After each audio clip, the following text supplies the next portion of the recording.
guys, I'm Sumita Kari. Now the OnePlus 8 Pro, the phone that I have with me today, is the latest flagship killer on the block, offering everything that a high-end phone gives you. Well, wireless charging, great optics, great specs and a powerful processor. So here's my detailed take on the OnePlus 8 Pro.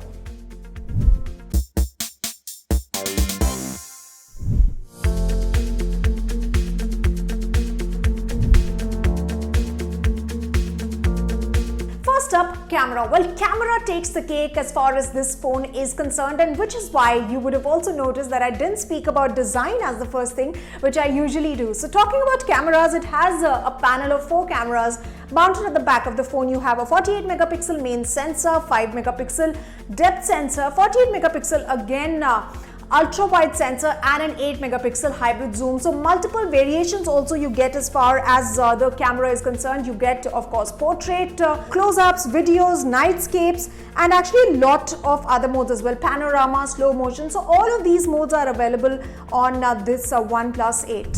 And in addition to that, there's 30x zooming capabilities as well, and there's 4K video recording as well. So you want to zoom in as far as the video is concerned or in the pictures is concerned, you will be left mighty impressed by the results. Other than that, let's come to the front camera. Now the front camera is part of the display right here on the left hand side top corner, and this is a 16 megapixel front camera, and I tried out some selfies as well, which are quite sharp, well-defined detailing, and of course proper lighting. Even in low light conditions, the camera performed extremely well.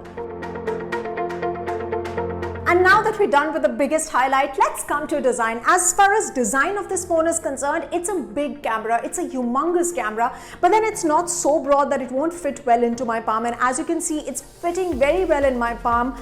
And of course, I really like the back of the phone. I've got the glacial green color as well. Of course, OnePlus of late has been foraying into the green, the bluish territory. In fact, they also have an electric blue, which they call as ultramarine blue. But if you want to stick to the basics, then they also have an option for you in Onyx black variant. That's a simple black variant that they have.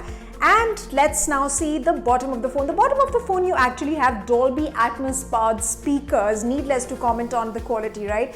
And then this phone is also IPX68 certified, which actually makes it water and dust resistant. So how does it perform? Well, it's powered by the Qualcomm Snapdragon 865, which is the latest and the best that you can get. And this will ensure that you have no lags. You'll smoothly transit from one app to another app, and even in case of if you're using multiple apps, then you won't face any issues related to the phone hanging up, not working fine. And then it's also got an HDR10 plus support, which is packed in to give you a higher contrast, larger color and brightness range than what you usually get in other phones. In fact, it's more impactful than 4K. So multitasking on this phone is honestly quite a fluid experience, is a breeze. And then it's also powered by Android 10, and I didn't see any extra bloatware on this phone as well. Let's move on to the display now. Since it's a massive phone, the display's got to be massive, guys. It's 6.7-inch screen with HD plus display that's bright enough, lively enough, and is really vivid. Perhaps the best to watch games, play games, watch videos, and of course even to read. I did all of that in the past couple of days since I got hold of this phone. Let's now come to the refresh rate of the phone, because you have all the features, but if the refresh rate is not fine, then you're going to have issues on your phone, hanging up, not working very well. But don't worry, it's got a refresh rate of 120 Hz, which also meters down to 60 Hz depending on the apps that you're using. And if those apps don't meet that kind of refresh rate, obviously, like I said, it will bring it down to 60 Hz. And then it's also protected by Corning Gorilla Glass, which will protect your phone from accidental falls. And then you've also got the in-display sensor as well. You've also got a fingerprint sensor, and that's quite fast and quick. And along with that, it's also got a face unlock mechanism as well. I haven't activated that, but it's pretty quick.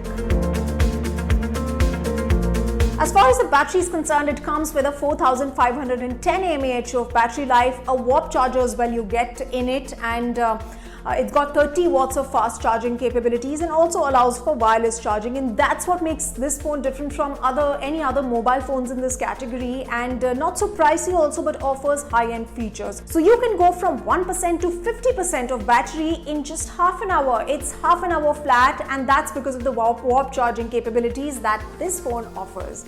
In the end, great optics, fast wireless charging, good battery life, and performance in terms of chipset. This clearly is a super flagship phone. Well, on this note, this is Sumita Karir signing off, and stay tuned to the space for more such reviews.